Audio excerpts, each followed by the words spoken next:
আমি না আসলে অন্য কোনো প্রফেশনে যাওয়ার কোনো সুযোগই পাইনি আসলে। চেষ্টা করেছিলেন কখনো?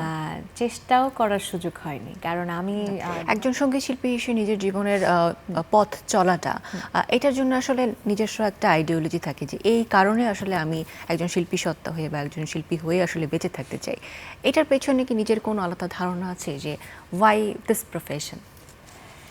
আমি না আসলে অন্য কোনো প্রফেশনে যাওয়ার কোনো সুযোগই পাইনি আসলে। চেষ্টা করেছিলেন কখনো? চেষ্টাও করার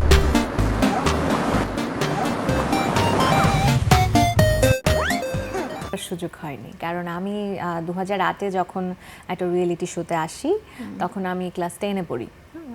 তো ওই সময়টা থেকে যখন আমি চ্যাম্পিয়ন হয়ে বের হয়ে যাই, তখন আমার পেছনে এত মানুষের শ্রম, মানে ওই সময়টায় আমি যেখানে বড় হয়েছে ময়মনসিংহ গৌরীপুর, ওখান থেকে শুরু করে পুরো সারা বাংলাদেশ, বাংলা ভাষাভাষী যারা দেশের বাইরে আছে, আমার কাছে কেন জানি একটা মানে দায়বদ্ধতা চলে এসেছে যে এতগুলো মানুষ আমার পেছনে 9 মাস ধরে শ্রম দিয়েছে এবং তারা চায় যে আমি একটা জায়গায় যাই। তো সেই ব্যাপারটা চিন্তা করে আসলে আমার অন্য কোনো প্রফেশনে আমি আসলে নিজেকে চিন্তা করতে পারিনি।